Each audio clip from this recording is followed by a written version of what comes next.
हम भी करेंगे दुनिया में कुछ ना कुछ, हम भी करेंगे दुनिया में कुछ ना कुछ, ये हकीकत हो ना हो सपना तो है। आप देख रहे हैं खास बात इंडिया, मैं हूं संजय सिन्हा। आप तमाम दर्शकों का बहुत बहुत स्वागत। आप सभी को गोवर्धन पूजा की बहुत बहुत बधाई।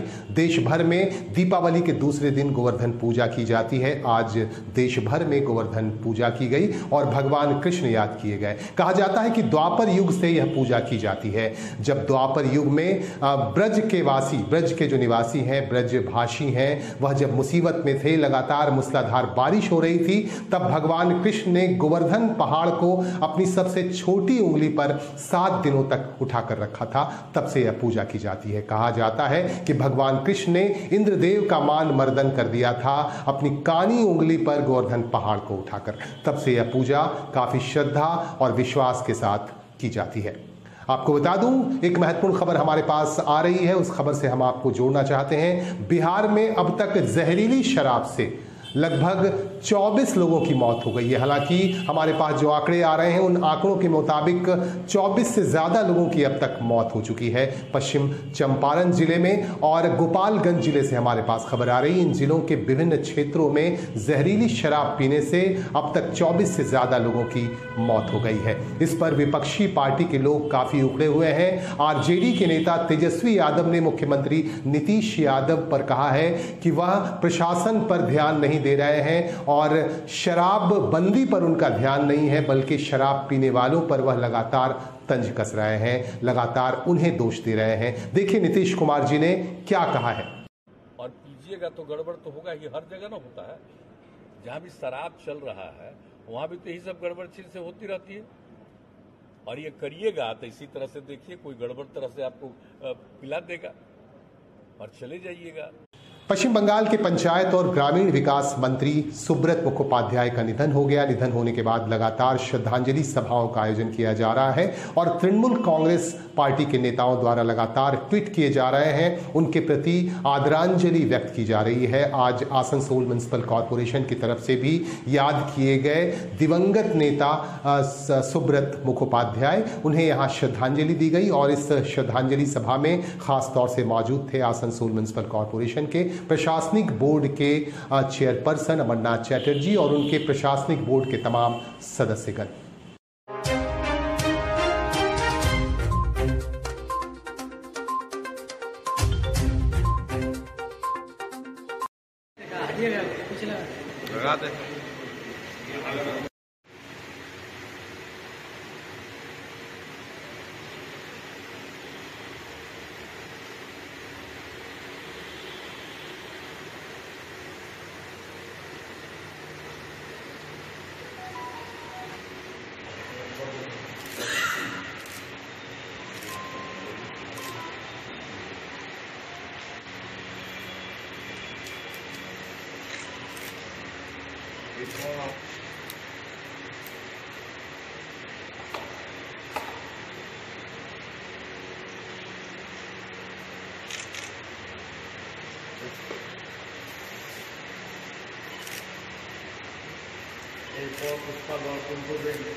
আমাদের সকলের প্রিয় নেতা, পশ্চিমবঙ্গ সরকারের মাননীয় পঞ্চায়েত দপ্তরের ক্যাবিনেট মন্ত্রী এবং মাত্র কয়েকদিন আগে উনি এসএসকেএম হাসপাতালে ভর্তি হয়েছিলেন এবং সত্যি খুব ভাবতে অবাক লাগছে, খুব কষ্ট হয় যখন আমাদের মাননীয় মুখ্যমন্ত্রী মমতা বন্দ্যোপাধ্যায় গতকালই আমরা আমাদের অত্যন্ত প্রিয় নেতা, পশ্চিমবঙ্গ সরকারের মাননীয় মন্ত্রী সুব্রত মুখার্জি রাজনীতি করতাম, তখন আমরা বলতাম, একটাই স্লোগান ছিল, ছাত্র যুব চোখের মণি সুব্রত মুখার্জি জিন্দাবাদ। এই স্লোগানটা বারবার যখনই দেখা হতো আমি ওনাকে শোনাতাম। তো 2009 সালের পর থেকে এবং 1988 সালে আমাদের কনফারেন্স এবং 2009 সালে ডেপুটি মেয়র হওয়ার মধ্যেখান দিয়ে ওনার সঙ্গে একটা ঘরোয়া রিলেশন তৈরি হয়ে যেত। উনি প্রায় আসতেন কুলটি অঞ্চলে, প্রায় প্রথম যখন মঞ্চে বক্তব্য রাখি তখন ওনারই হাত ধরে আমরা স্প্ল্যানেড ইস্টে এবং অল ইন্ডিয়া আইএনটিইউসি কনফারেন্সে উনি বক্তব্য রাখার সুযোগ করে দিয়েছিলেন। তাই আমার রাজনৈতিক জীবনে আমি ওনার কাছে চিরকৃতজ্ঞ হয়ে থাকি এবং বারবার দেখেছিলাম আমি, এবং যখনই আমরা রাজনৈতিক চর্চা করতাম তখনই সুব্রত মুখার্জির নামটা চলে আসতো। কম ডিসিশন নেওয়া এবং পেশার রাজনীতি গ্রহণ করা, জ্যোতিবাবুর পরে যদি কোনো নেতা থাকতেন তো তার নাম কিন্তু সুব্রত মুখোপাধ্যায়। রবিউল যে কথাটা বলছিল যে মমতা বন্দ্যোপাধ্যায় যার উপর বেশি আস্থা রাখতেন, সেই সুব্রত মুখোপাধ্যায় এমন একজন ব্যক্তিত্ব ছিল, যখনই কোনো ক্রাইসিস হতো, সে রাজনৈতিক ক্রাইসিস হোক, সামাজিক ক্রাইসিস হোক বা জাতীয়তাবাদী বা দক্ষিণপন্থী রাজনীতির কোনো রকম সমস্যা যখন পশ্চিমবঙ্গ হোক, সারা ভারতবর্ষে তৈরি হোক, তখন কিন্তু সুব্রত মুখোপাধ্যায় কিন্তু সবার ফ্রন্টে থাকতেন। ইন্দিরা গান্ধী যখন 1977 সালে যখন এককভাবে চারিদিকে পরাজিত হয়ে ক্ষমতাচ্যুত হয়েছিলেন, পশ্চিমবঙ্গে এসে কিন্তু উনি দমদম এয়ারপোর্টে বলেছিলেন যে কোথায় আমার গোল্ডেন বয়।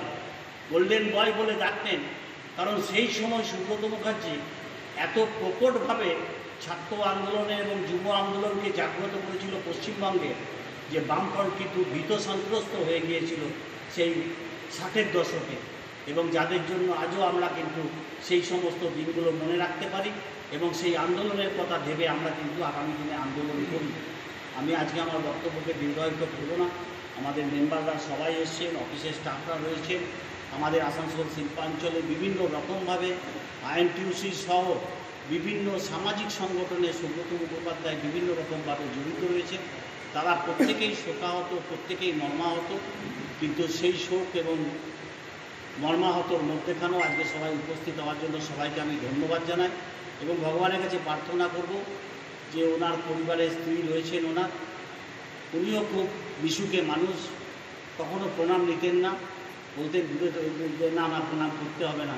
আমি ভগবানের কাছে প্রার্থনা করব যেন ভগবান ওনাকে সেই শক্তি দেয় যেন এই শোক বহন করতে পারেন, এবং এত ওই হাসিমুখ চেহারা আমরা জানি না কিভাবে ভুলতে পারবো যে উনি আমাদের মধ্যে নেই, ওনাকে আর আমরা পাবো না।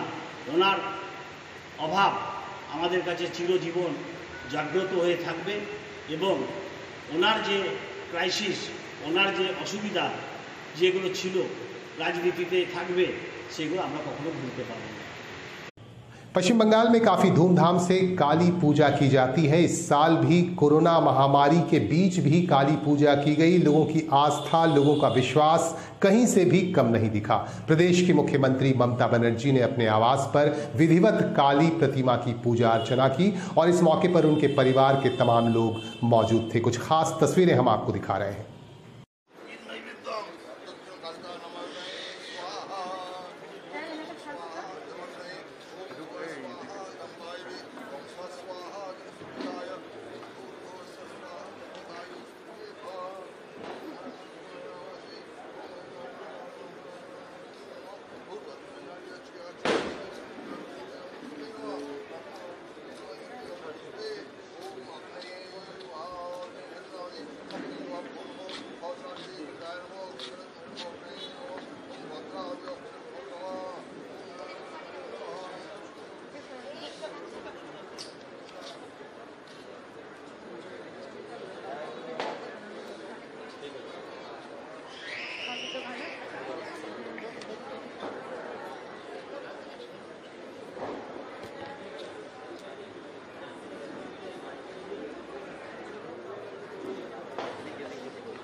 आसनसोल में नए गुरुद्वारा भवन का आज उद्घाटन किया गया। इस मौके पर शहर की विशिष्ट हस्तियां मौजूद थीं और इस मौके पर सिख समाज के लोग भी खास तौर से मौजूद थे।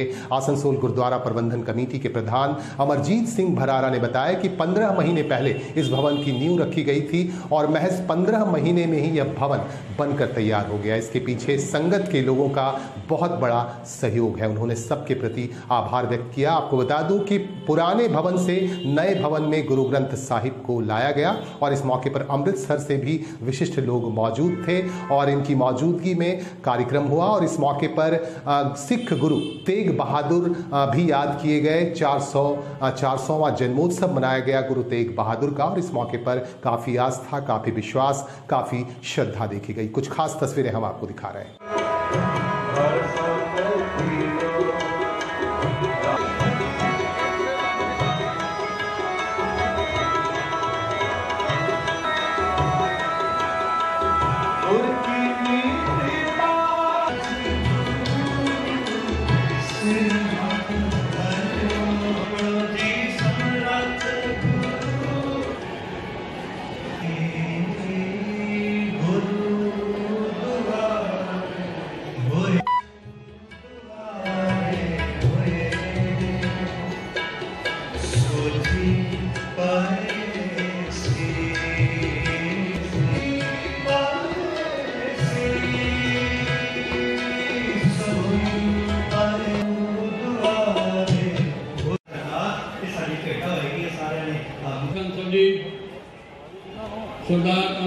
वाहिगुरू जी की फतेह।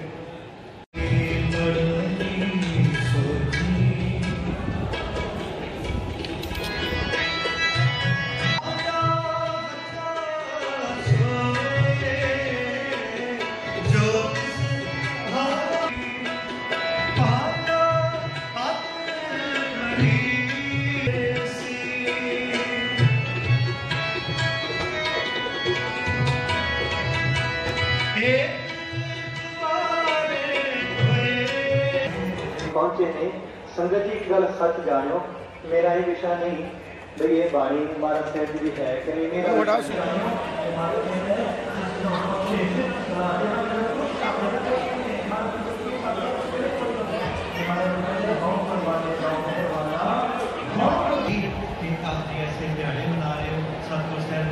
शंका ना करो भी अरदास की नहीं मिली।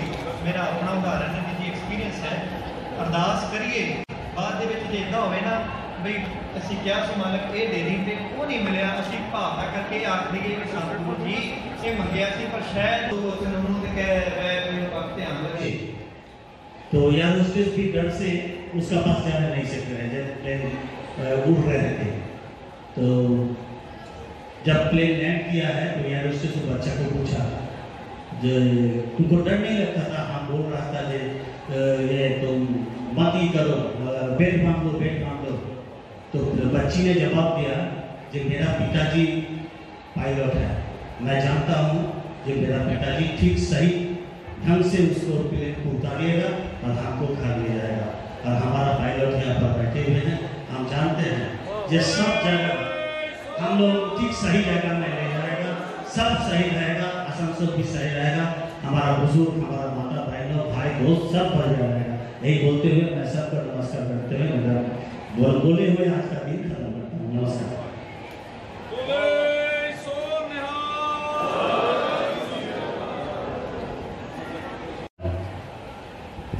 तो आप लोग के साथ जो बुजुर्ग था हम क्या बोले सज्जन सिंह से शुरू करके मणि सिंह से शुरू, एक बच्चा बैठी हुई है या प्रोसेस ने कहता है कि आपने ये एयरवेल बात कीजिए अभी प्लेन उड़ेगा तो बच्चा आसनसोल दक्षिण की भाजपा विधायक अग्निमित्रा पाल ने आज पत्रकारों को बुलाया, पत्रकारों से बातचीत की। पत्रकारों से बातचीत के क्रम में उन्होंने कहा कि उनके साथ 4 और विधायक पश्चिम बंगाल से दिल्ली गए थे। दिल्ली में कुछ मंत्रियों से उन लोगों की मुलाकात हुई, उन्होंने कुछ समस्याओं पर उनसे चर्चा की। उन्होंने कहा कि यहाँ की सबसे बड़ी समस्या, आसनसोल इलाके की सबसे बड़ी समस्या ये है कि प्रधानमंत्री आवास योजना के तहत जिन लोगों को, जिन जरूरतमंद लोगों को आवास मिलना चाहिए उन्हें नहीं मिल पाता पा रहा है, जबकि दूसरे लोगों को दे दिया जा रहा है। ये बहुत बड़ा मुद्दा है और इस मुद्दे पर उन्होंने बातचीत की वहाँ केंद्रीय मंत्रियों से, और बातचीत करके उन्होंने वहाँ इसकी शिकायत भी की। और भी दूसरे मुद्दों पर अग्निमित्रा पाल और दूसरे विधायकों ने बातचीत की केंद्रीय मंत्रियों से। शिक्षा मंत्री से भी उन्होंने बातचीत की। उन्होंने कहा कि शिक्षा मंत्री धर्मेंद्र प्रधान से यह शिकायत की गई कि पश्चिम बंगाल का जो सिलेबस है, उस सिलेबस में जो मौजूद विषय है, जो उचित विषय है, उसको नहीं दिया जाता है। यहाँ के जो महापुरुष हैं विवेकानंद और काजी नजरुल जैसे लोगों का अध्याय हटा दिया जाता है।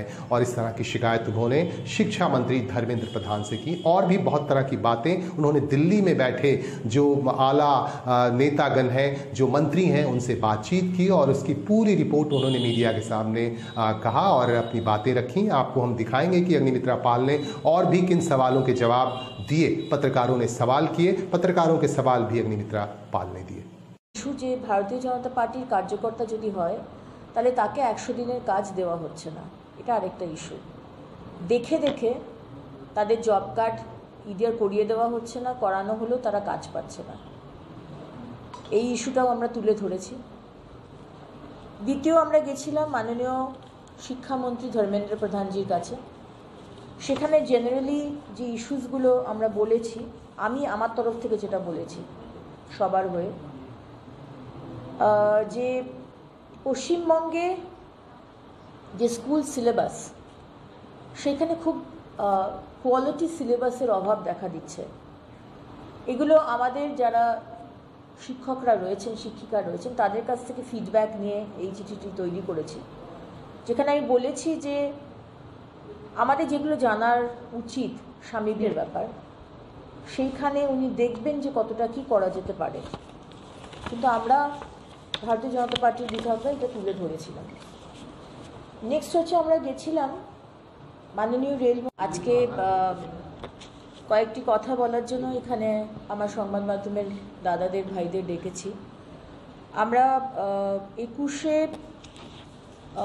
অক্টোবর দিল্লি গেছিলাম, আমরা 5 জন বিধায়ক, এবং বেসিক্যালি সমস্ত ভারতীয় জনতা পার্টির বিধায়কের হয়ে গেছিলাম কথা বলার জন্য। আমি গেছিলাম এবং আরও 4 জন বিধায়ক। আমি কিছু কিছু জেনারেল ইস্যুস ছিল, যেরকম সবথেকে ইম্পর্ট্যান্ট ইস্যু ছিল যে আমাদের প্রধানমন্ত্রী আবাস যোজনার বাড়ি আমাদের সত্যিকারে যারা গরিব মানুষ তারা কিন্তু পাচ্ছে না। সেটা বিজেপির হোক, টিএমসির হোক, সিপিএমের হোক, যেই হোক। আমরা দেখছি এই বন্যার পরে, আমি ফিল্ডে যখন গেছি, মানে এত কষ্ট চোখে দেখা। মানুষ তার নিজস্ব যদি জমি থাকে তাহলে অবশ্যই তার নাম আমি লিস্টে করে, আমি নয় শুধু, সমস্ত আমার বিজেপির বিধায়করা তারাই ঠিক করেছি। আমরা অলরেডি লিস্টটাকে রেডি করব এবং যে মুহূর্তে সমীক্ষা শুরু হবে আমরা সেই লিস্টটা দিল্লিতে পাঠাবো। এইটা পঞ্চায়েতের মন্ত্রীর ওখানে অফিসে। झारखंड के गुमला में आग लगी की घटना हो गई। लोहरदगा रोड में एक इलेक्ट्रॉनिक की दुकान है जिसके मालिक हैं शंकर लाल जाजूदिया। कल रात अचानक, दिवाली की रात अचानक उनकी दुकान में आग लग गई। आपको बता दूं कि इससे पहले भी दिवाली के मौके पर उनकी इलेक्ट्रॉनिक की दुकान में आग लग गई थी और ये दूसरे साल भी आग लग गई। जब वह दुकान बंद करके घर गए तो अचानक उन्हें खबर मिली कि उनके दुकान से धुआं उठ रहा है, आग उठ रहा है। तब हड़बड़ी में वह अपने परिवार के लोगों के साथ यहाँ पहुंचे और आखिरकार अग्निशमन विभाग को खबर दी गई और आखिरकार आग पर काबू पा लिया गया। लेकिन शंकर जाजूदिया का कहना है कि इससे काफी नुकसान पहुंचा है। दुकान के अंदर जो कीमती सामान थे जलकर स्वाहा हो गए।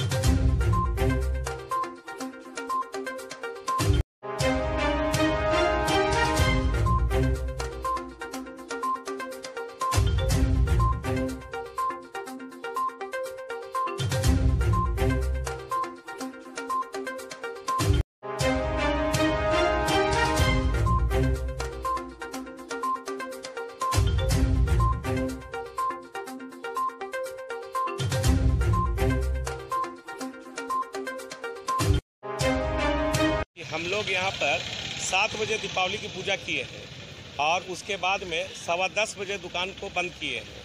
और दुकान बंद किए हैं तो हम लोग बाहर में मेन स्विच लगाए हुए हैं और चेंजर भी लगाए हुए हैं और आपका MCB भी लगाए हुए हैं। सारा हम लोग अंदर का सारा लाइन काट के ही जाते हैं और उसके बाद के ये आग कैसे लगा ये पता नहीं। और हम लोग एक भी दीपक माने दुकान में नहीं छोड़े जलते हुए, सब बाहर निकाल दिए। और हम लोग पास में अजय केसरी नाम का एक आदमी 1:28 में फ़ोन किया कि आपका दुकान से धुआं निकल रहा है। बस हम लोग भागते हुए आए दुकान तो देखे कनवला की दुकान लहक रही थी। तो बस सामने का शटर उठाए किसी तरह और दंकल ठीक 10-15 मिनट में आई। 3 दंकल पानी से पूरा बुताया गया। पूर्व में भी इसी समय आग लगा था पहले? हाँ, पहले बड़ी दिवाली से एक दिन पहले कच्ची दिवाली को करीब 8:45 बजे करीब आग लगी थी। अभी आप क्या कहना चाह रहे हैं, इसका मुख्य कारण क्या होगा? वही तो समझ में नहीं आ रहा है, वही तो हम सोच रहे हैं ये आग लगा कैसे। और ऐसा भी नहीं मालूम पड़ता है कि कोई लगाया है, चारों तरफ से बंद टाइप का है। कितना की संपत्ति होगी? देखिए, मेरा दुकान में स्टॉक था लगभग करने को मतलब 50 करीब का माल था। 50 क्या? 50 लाख रुपया का, ठीक है, जो फर्नीचर वगैरह सब सम्मिलित था। और उसमें हमको लगता है 40 लाख रुपया लगभग का क्षति हुआ है। क्या नाम है आपका? Shankar Lal Jajodia. All India MIM के जिला कन्वेनर दानिश अजीज अपने सहयोगियों के साथ आज आसनसोल जिला अस्पताल पहुंचे और जिला अस्पताल पहुंचकर यहां फूड पैकेट्स, यहां खाद्य सामग्री वितरित की गई, यहां के मरीजों को खाद्य सामग्री दी गई। और पत्रकारों से बातचीत के क्रम में दानिश अजीज ने बताया कि यहां तमाम नियमों का उल्लंघन हो रहा है। अस्पताल के अंदर न तो सोशल डिस्टेंसिंग को माना जा रहा है, न किसी के चेहरे पर मास्क नजर आ रहा है। इस पर ध्यान देने की जरूरत है। बिस्किट इसमें डालिए बिस्किट कुछ इसमें डालिए बिस्किट कुछ एक काहे लिए और एक दो बेटा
आज पश्चिम बर्धमान डिस्ट्रिक्ट ऑल इंडिया मजलिस इत्तेहादुल मुस्लिमीन की पूरी टीम की तरफ से हम लोग आसनसोल SD हॉस्पिटल में फूड पैकेट डिस्ट्रीब्यूशन करने के लिए आए थे।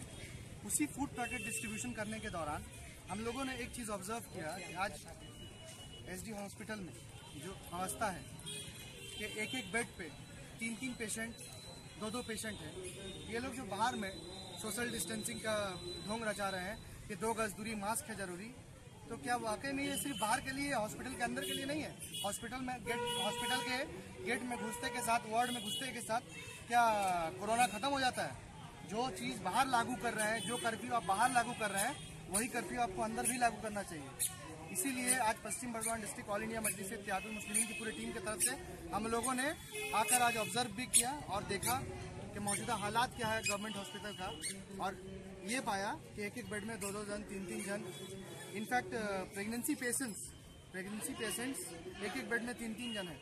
तो क्या वाकई में किसको क्या बीमारी है, किसको क्या नहीं, किसको कोरोना है, किसको नहीं, ये देख रही है, या फिर एक ही बेड में रहने से कोविड खत्म हो जा रहा है।